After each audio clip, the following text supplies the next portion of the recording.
This is my 1987 Lincoln Mark VII LSC. Stands for Luxury Sport Coupe.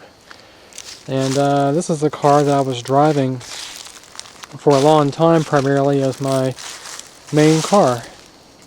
It's actually built in 1986 for the 87 model year.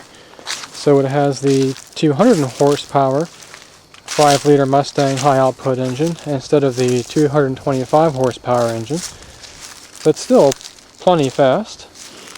I haven't really driven this car in a long time. I've mainly been driving the either the Mercedes-Benz 420 SEL or the Chrysler 300 CS RT8, and I'm kind of getting too many cars, so I'm going to actually end up selling this car fairly soon. But before I did, just wanted to give a quick tour of it because I never really have. One of the things that distinguishes the LSC version from the regular version, or Bill Black's version, are the head fog lights mounted to the lower bumper here.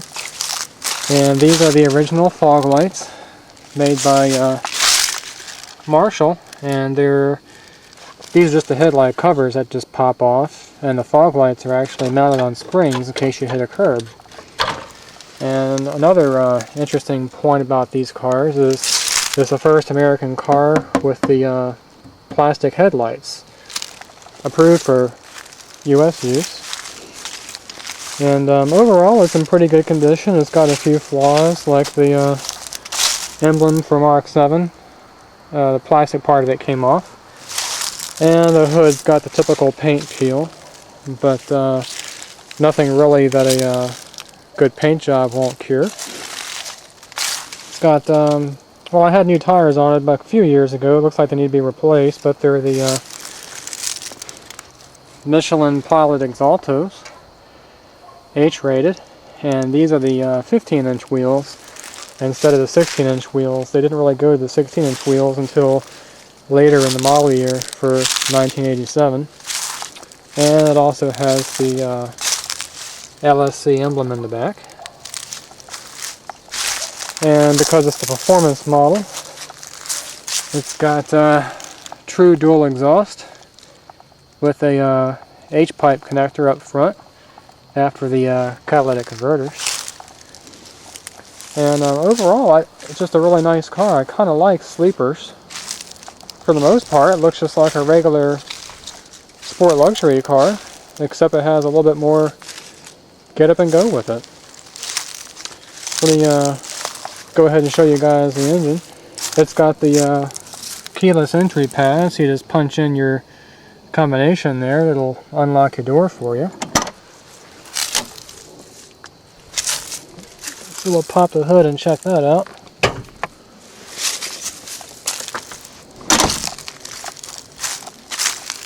See if I can get this open with one hand.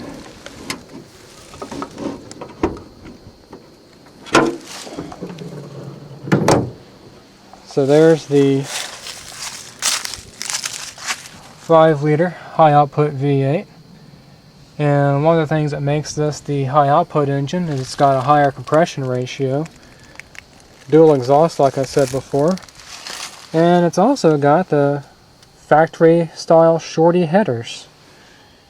One of the very few cars made that actually comes with headers from the factory. Another interesting thing about it is the you'll notice where the brake fluid reservoir is, there's no vacuum booster. This car has electro-hydraulic brakes, where you have a little motor down there that pressurizes an accumulator, and that provides the hydraulic force to move the piston back and forth.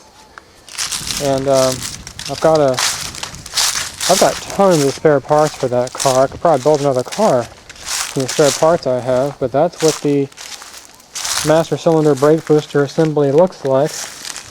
This big ugly thing. This part goes inside the car. This is what you push on with your brake pedal. And here's your 12-volt motor that pumps the hydraulic fluid up into the accumulator. about 3,000 pounds. And this is the actual master cylinder portion right here. This was also the first car, or I believe one of the first cars to offer four-wheel anti-lock disc brakes. And that's why we have such a complicated power brake assembly. This is made by Continental Teves, or ATE. And this is the ABS valve body here. And if you guys have any of these kinds of cars and you notice that your brake light comes on with every application of the brake pedal, that's one of the Achilles heels with these cars, and that usually means that the accumulator has gone bad. The accumulator no longer will store pressure, and so the motor is having to constantly run and supply pressure to the master cylinder. So really all you need to do in those cases is replace that accumulator. And over here we have the another common problem that happens with these cars is the airbag suspension pump tends to go out. So I've got a spare one of those. That's basically a 12-volt motor and a little reciprocating compressor there and a receiver dryer that all your suspension lines plug into. So between that part there and that component there, those are the two main things you have to worry about with cars like this. You could do a coil spring conversion on it, but I kind of want to keep everything all original. So it still has the airbag suspension at all four corners. Not sure if I can show you guys, but that's what those bags look like right there. I also put on new bushings for the anti-sway bar up front, as well as KYB shock absorbers. Oh yeah, and a new power steering rack. So this car is actually in really good condition, other than the paint. There's the suspension airbag pump, and all the vacuum lines that go to it. Fairly new battery. And most everything works on the car. I'm having a bit of problems with the passenger side right window and the door lock motor on that side. AC works just fine, blows cold. Compressor's not seized up at all. So this engine, I believe, also has the roller cam in it instead of the flat tappet cam for decreased frictions. That's a good touch there. So let's go ahead and take a look on the inside. These cars, the LSC version, usually came with every kind of luxury known to man. Came with these nice suede inserts on the door panels. And one of the best things about these cars is the seats. Even today, you are hard pressed to find seats this good. They have really good bolsters here for taking hard corners. And they have good knee bolsters here that actually are adjustable in and out. With this switch down here, you can see them move. So, and over here, oh yeah, it also has the power lumbar as well too. And this is also one of the first Ford American cars. You've got the 6-way power seats that are very much like the German cars, like a Mercedes. So now we'll get in. And you've got a typical instrument cluster layout, except that the LSC versions had the analog gauges. Of course, it only goes to 85 miles an hour. I can say it definitely goes faster than that. I have a cluster in the garage that goes to 120 miles an hour. I just haven't put it in. I don't know if I will. They basically came with every single option. You've got a little trip computer here, and also a built-in alarm system. You can measure your elapsed time, your estimated time of arrival. You can program your destination in, see how far you've driven. It's kind of like an odometer. And you can check your average speed and fuel economy and so forth just by pressing each one of these buttons. And it's kind of neat at night. Each one of these buttons lights up inside. And then below that you've got your factory premium sound stereo system, which includes a separate rear amplifier. It's got 6x9 speakers in the rear, and regular, I think, 6-inch Wizard Cone type speakers in the front. And then below that you've got a fully automatic climate control system, which works pretty well. All vacuum fluorescent displays for everything, so everything matches.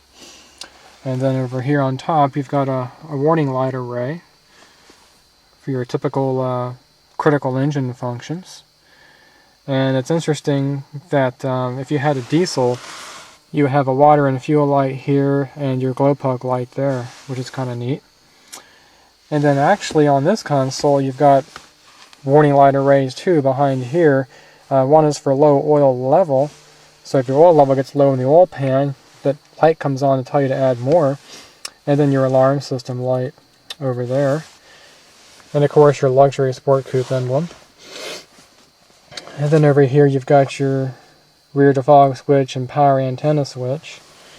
And just like in the 72 Lincoln Continental I did a video about last week, it has very much the same cruise controls. In fact, absolutely the same cruise control from a feature standpoint, although the cruise control in this car is fully electric.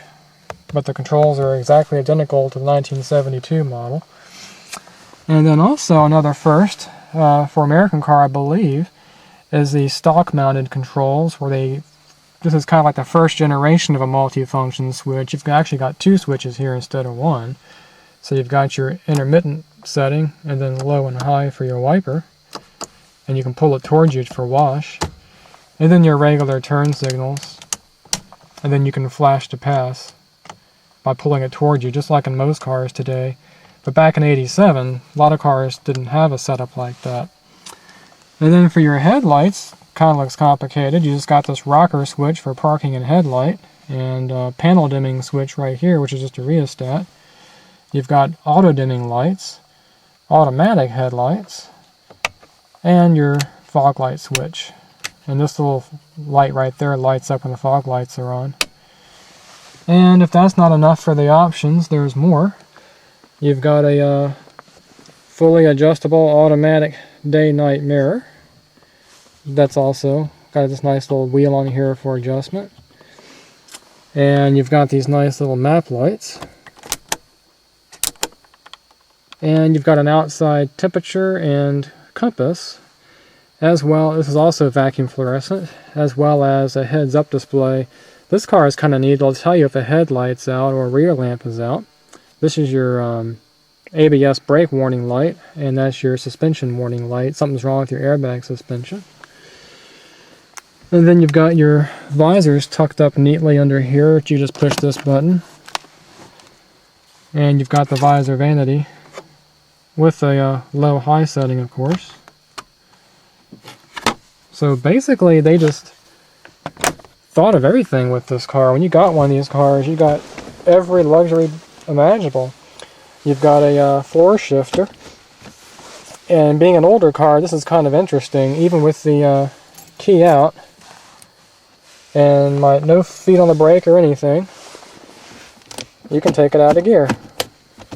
They didn't incorporate that safety feature until the much later years, so that's a gotcha, but not too bad if you know what to do. You've got a center console here, which is nice. You've got your ashtray, which is really convenient if you want to plug your cell phone in there, as well as your left and right heated power mirrors, and then your power window switch is down there. And inside the lockable console, you've got this early generation of cup holder, which unfortunately in today's supersized America, these are too small to hold a lot of cups, but they're pretty neat because it keeps your cup level around turns and hard cornering. So that's a nice touch. And then under here, you can store all of your mini cassette tapes, which I don't really have. I'm not even sure if the cassette deck in this vehicle works or not. Probably doesn't. The belt probably dry rotted out. And then if you ever want to know where the fuel filler door is, it's actually under the entire thing. Right there, you got a power fuel door release, as well as a change holder, and just extra space to store whatever you need. And then of course in the back, you've got a reading lamp switch, and just like in the 72 Lincoln, you've got your ashtray and cigarette lighter back there as well too. So this car is just really came equipped with everything. The passenger seat is also 6-way power adjustable. So now let's go ahead and put the key in, and you may hear the brake booster charging up. I'm not really sure. We'll go to the full on position. Here it is. It just turned off. My brake fluid is a little bit lower now, which means it's now in the accumulator down there. And we'll go ahead and crank her over.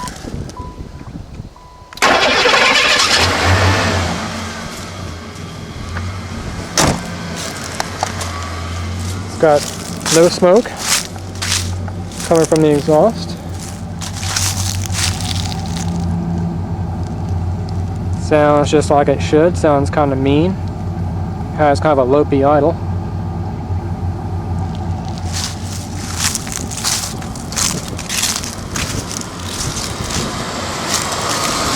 Let's get up here to the front.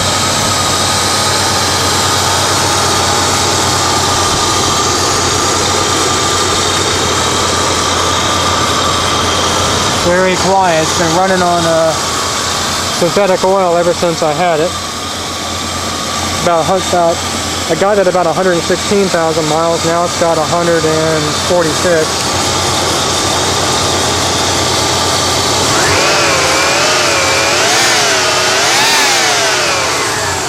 Very strong motor. 100 amp alternator, 1G.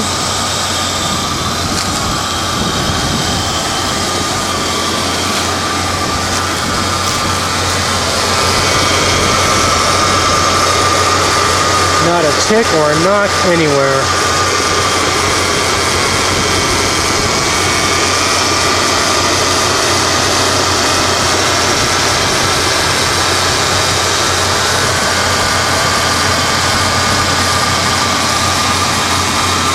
So let me close the hood and put the plates back on the car, and we'll go for a little drive.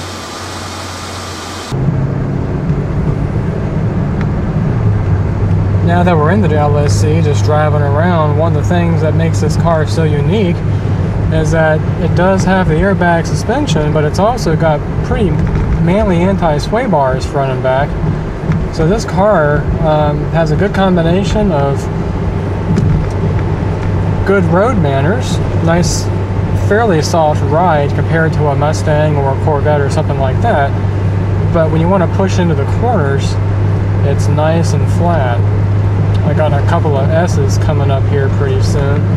It's kind of hard to demonstrate just with a camera.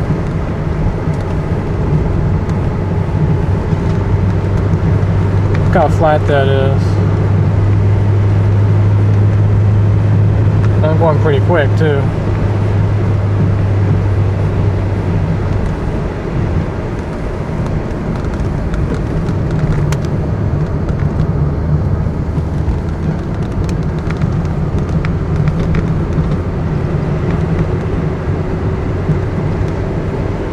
Nice and flat around the corners, and no complaints from the tires, which is always a nice thing.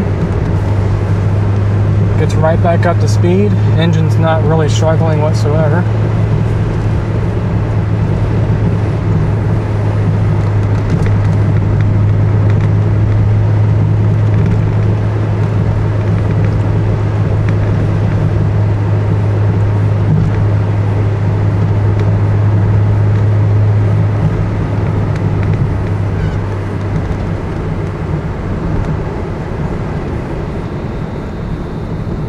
Got a couple of dogs in the road almost. I'm trying to sell this car, so I'm not going to accelerate too quickly, but I can give you guys a little bit of a feel for how it accelerates.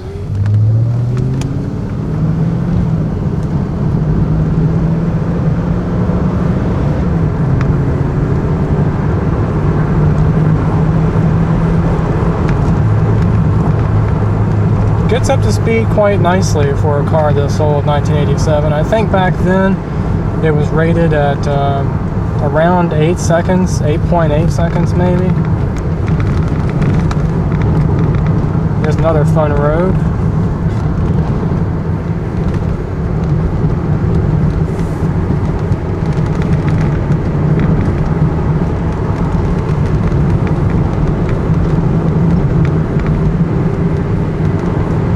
It's just really neat to be able to take a luxury car and have a little bit of fun with it when you want to. Does everything nice and quietly.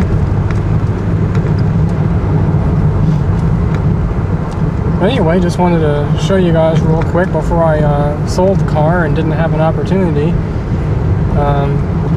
Show you guys a little bit about this Mark VII LSC. They're very fun cars to have. The Mustang 5-liter high-output engine is a really nice engine. Very rugged and very durable. I'm gonna hate to see this car go, actually, but I just got way too many cars to deal with. But gotta make room for them somehow. Anyway, hope you guys enjoyed this. If you have any Mark VII LSCs, take care of them. They don't make them like this anymore.